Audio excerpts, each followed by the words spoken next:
Binatang ini akan keluar seiring dengan matahari terbit di sebelah barat. Sama ada sebelum matahari terbit ataupun sejurus matahari terbit, binatang itu pun keluar.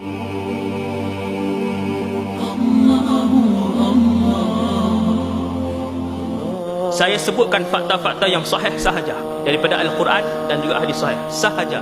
Binatang ini disebutkan oleh Allah dalam Al-Quran. Apabila telah sampai masanya, kata Allah dalam Al-Quran, akhrajna, kami akan keluarkan, lahum, kepada manusia seluruhnya, dabbatan minal ard, seekor binatang berkaki empat daripada tanah. Tukallimuhum, antara sifat binatang itu ialah dia boleh berkata-kata dan dia akan bercakap dengan manusia kesemuanya. Dalam hadis lain Nabi sebut binatang ini akan keluar seiring dengan matahari terbit di sebelah barat. Sama ada sebelum matahari terbit ataupun sejurus matahari terbit, binatang itu pun keluar.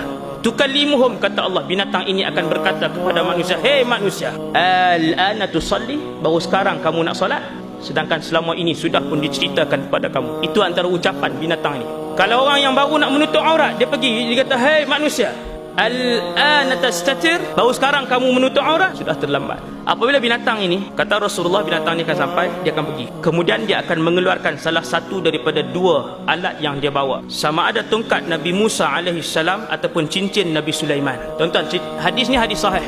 Apabila dia sampai kepada orang tu, dia pun tegur kesalahan orang tu, kamu sekian-sekian dan sebagainya, dia bercakap. Dia akan keluarkan salah satu daripada dua alat ini, kata Rasulullah. Seandainya yang dikeluarkan itu adalah cincin Nabi Sulaiman, apabila dia letakkan cincin itu pada badan kita, maka ketika itu muka kita akan menjadi kehitaman. Bermula daripada saat itu, kata Rasulullah, panggilan orang ramai kepada kita bukan lagi nama kita. Orang di taman kita, kawan-kawan kita di tempat kerja, jiran-jiran kita, saudara mara kita akan mula memanggil kita pada ketika itu, hei kafir. Itu nama baru kita. Dan seandainya yang dikeluarkan oleh binatang dabbah ini adalah tongkat Nabi Musa, lalu diletakkan pada badan kita, maka ketika itu orang ramai akan mula memanggil kita dengan panggilan, hai mukmin. Ada dua nama sahaja satu hari nanti. Di mana pun kita pergi, Nabi buat contoh bahawasanya panggilan ketika itu kafir dan mukmin. Nabi kata, apabila rakan kamu lalu, kamu sedang berada di satu kelompok, kamu akan panggil dia, hai mukmin, datang singgah untuk makan kami. Itu panggilannya. Waktu tu tuan-tuan, tak boleh berlakon dah. Hari ini semua orang berlindung di sebalik nama Islam, sedangkan dalam hatinya penuh kedengkian dengan Islam. Hari ini ramai orang namanya Islam, akan tapi dia sendiri tak selesa dengan agama Islam yang dianuti. Wal-ayazubillah. Pada ketika itu tak ada siapa boleh berlakon dah. Maka binatang ini tuan-tuan, dia tak bunuh orang, dia tidak mencederakan orang, dia hanya pergi, sama ada dia keluarkan tongkat ataupun cincin, itu je. Selesai dia labelkan kita, dia pun pergi. Semua orang akan diziarahi oleh binatang ini. Semua orang, selesai semua orang dilabelkan Islam ataupun kafir, maka dia pun pergi dan selesai urusannya